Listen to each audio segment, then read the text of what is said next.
पुरजोर कोशिश करूँगा और सरकार से निवेदन करूँगा कि वह इस कार्य को बहुत जल्दी ही करें।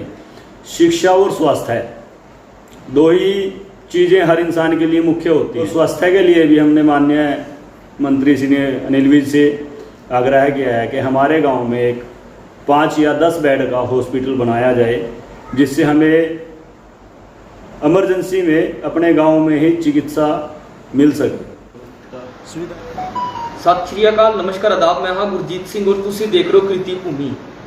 कहते हैं कि भगवान राम एक राजा सीगा ते उन्होंने अपना सब कुछ त्याग करके एक सिंपल सादगी वाला जीवन व्यतीत किया। इसी तरीके नाल एक साडे नाल एक राम भगत साडे नाल सामने आए जो कि समाज सेवा दे विच सिंपल सादगी वाला जीवन व्यतीत कर रहे हैं। ਤੁਹਾਨੂੰ ਦੱਸ ਦਈਏ कि हालांकि सरपंच ना होंदे होए भी घट्टो घट्ट 25 ਤੋਂ 30 ਲੱਖ ਦਾ ਗਰਾਂਟਾਂ ਵੀ ਆਪਣੇ काम ਦੇ ਵਿੱਚ ਮੰਗਾਈਆਂ ਤੇ ਬਚਪਨ ਤੋਂ ਉਹਨਾਂ ਨੇ ਸਿੰਪਲ ਸਾਦਗੀ ਜੀਵਨ ਬਤੀਤ ਕਰਦੇ ਨਾਲ ਨਾਲ ਸਮਾਜ ਸੇਵਾ ਦੇ ਵਿੱਚ ਹਮੇਸ਼ਾ ਤਤਪਰ ਰਹੇ। ਤੁਹਾਨੂੰ ਮਿਲਾਵਾਂਗੇ ਧਨਰਾਜ ਜੀ ਨਾਲ ਜੋ ਕਿ ਭਾਵੀ ਉਮੀਦਵਾਰ ਦੇ ਰੂਪ ਵਿੱਚ ਸਾਹਮਣੇ ਆ ਰਹੇ ਨੇ। ਸਾਰੀ ਗੱਲਬਾਤ ਕਰਦੇ ਹਾਂ ਕੀ ਕੁਝ ਇਹਨਾਂ ਨੇ ਵਿਕਾਸ ਕਾਰਿਆ ਕਰਵਾਏ ਤੇ ਕੀ ਕੁਝ ਇਹਨਾਂ ਦਾ ਸੁਝਾਅ ਹੈ ਜਨਤਾ ਨੂੰ ਲੈ ਕੇ। सर बहुत बहुत स्वागत है आपका। नमस्कार जी। नमस्कार और सारी जनता को राम राम। राम राम। सरपंच साहब, आपने पहले तो अपने जीवन के व्यतीत अपने जीवन के बारे में थोड़ा बताएं कि आपने क्या कुछ किस तरीके से सादगी वाला जीवन अपनाया, जनता में सेवा में आई। हम शुरू से ही सिंपल रह रहे हैं और ज़्यादा देख दिखावे का हमें शौक़ भी नहीं है। ऊपर वाले की कृपा है, जो भी हो रहा है बहुत अच्छा हो रहा है। तो अब बात करते हैं जैसे पंचायती चुनाव की, तो लगभग हम पिछली बार भी चुनाव लड़ा था, तो उसमें भी शायद हमारी कुछ कमी रह गई होगी कि उसमें हम पूर्ण रूप से जनता के लिए समर्पित नहीं हो पाए। तो इसी प्रकार हम लगातार जनता के संपर्क में रहे और संपर्क के साथ साथ उनसे प्रेम प्यार, उनकी ज़रूरतें, उनकी क्या ज़रूरतें हैं उसके बारे में सदैव जानने की कोशिश करते रहे। तो गांव में देखा जब कि गांव की अंदरूनी हालत बहुत ज़्यादा ख़राब हो चुकी है। गांव बरादरी बेस पे बहुत ज़्यादा बांट दिया गया है। एक छोटा सा झगड़ा भी होता है गांव में, दो भाइयों का भी झगड़ा हो जाए तो उसको प्यार से बैठाने की बजाय उसको जाकर हम चौकी में, अदालतों में, इस प्रकार से बहुत माहौल ख़राब था। तो इसको सुधारने के लिए हम सदैव तत्पर रहे और कोशिश करते रहे। गांव में विकास कार्यों की बात करें तो हम माननीय डीसी साहब से मिले। सबसे पहले हमने उनको अपने गांव के बारे में अवगत कराया। उसके बाद उन्होंने कहा कि वर्बली यहाँ पे कुछ नहीं होता, आपके जो जो ज़रूरतें हैं, जो जो आपके गांव में काम होने वाले हैं, तो आप उनके लिए अर्जियाँ दें, एप्लीकेशन दें, ग्रेजुएशन दें। जी जी। तो उसके बाद यह काम होंगे। सन 2019 से लगभग हम इस काम में आए कि हमने एप्लीकेशन वगैरह लगाई। तो उन एप्लीकेशन का हमें नतीजा मिला। हमारे गांव का शमशान का सबसे पहले काम किया गया। उसके लिए हमने न्यूज़ वगैरह का भी सहयोग लिया। जैसे आपको पता है दैनिक जागरण है, उसके रिपोर्टर आए थे यहाँ पे, उन्होंने रिपोर्ट किया। एक तालाब है उसमें जलकुंभी बहुत भरी हुई थी। शमशान घाट में बहुत बुरी हालत थी कि वहाँ पे शमशान में एक चिता जलाने तक की भी जगह नहीं थी। तो आसपास के गांव में देखते थे बहुत सुंदर सुंदर सब कुछ बना हुआ है, बाउंड्री वाल हैं, होल हैं, हर प्रकार की सुविधाएं हैं आसपास के गांव में। लेकिन हमारा गांव विकास कार्यों में बहुत पीछे रह गया। तो इस चीज़ को देखते हुए हमने डीसी साहब को बोला, उनके आदेश हुए। पंचायत उस टाइम थी, पंचायत को बोला गया और आनन फानन में एक रास्ता तैयार किया गया। एक रास्ता तैयार करके 50 बाई 60 में लॉकिंग टाइल लगाई गई, जिससे वहाँ पे इंसान खड़े हो सकें, बैठ सकें। बैठने के लिए वहाँ पे पंचायत फंड से वो चेयर वगैरह घेरी गई, डाली गई। तो यह हमारा प्रथम कार्य था। इसके बाद हमने गांव का एक नाला बनाया गया, अंडर पाइपलाइन। तो वो आगे से ऊंचा और पीछे से नीचा था।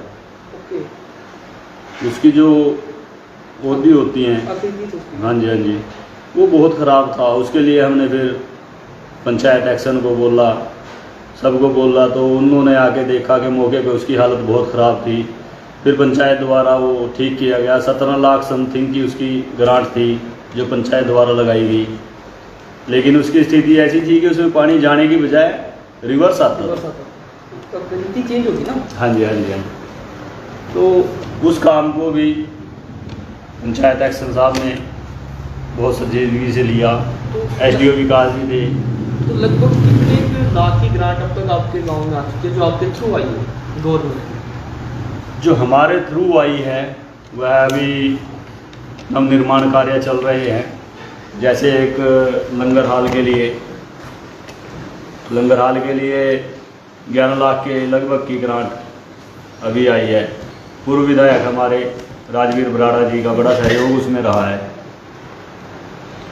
और सरकार की ओर से हर काम में बहुत सहयोग रहता है। हमने उनको बताया कि हमारे गांव में पिछले 10-15 साल से नालियों का निर्माण नहीं हुआ। तो उन्होंने खुद सीरियस होते हुए उसको देखा, उसको समझा, और पिछले कुछ ही टाइम में 3 महीने के अंदर अंदर ही उन्होंने हमें फंड अवेलेबल कराया। और उसके साथ ही उस नवनिर्माण कार्य के लिए खुद आए, खुद हमें टाइम दिया, खुद उसको शुरुआत करके गए अभी। तो वो काम भी अभी चल रहा है। और इस बात से गांव की जनता भी बड़ी खुश है कि उनके लिए कुछ हो रहा है, उन्हें दिख रहा है। जनता का बहुत ज़्यादा प्यार मिल रहा है। कह रहे कि गांव में एक तरफा ही वोट पड़ेगी, चाहे सर्वसहमति से बनाना पड़े, बनाना धर्मराज को ही है। वो उनका बड़प्पन है, बहुत प्यार जनता की ओर से मिल रहा है। जैसे ही आगे इलेक्शन आएगा और ये प्यार ज़्यादा ही ज़्यादा बढ़ेगा। और मुझे उम्मीद है आपकी बात कि जनता का प्यार बहुत ज़्यादा मिल के और इस काम को। उद्देश्य क्या आपके, जनता से क्या कुछ करना चाहिए उद्देश्य? सबसे पहले तो मैं अपने गांव की हर वर्ग, हर बिरादरी से यही कहना चाहूँगा कि वह आपस में प्यार बनाए रखें।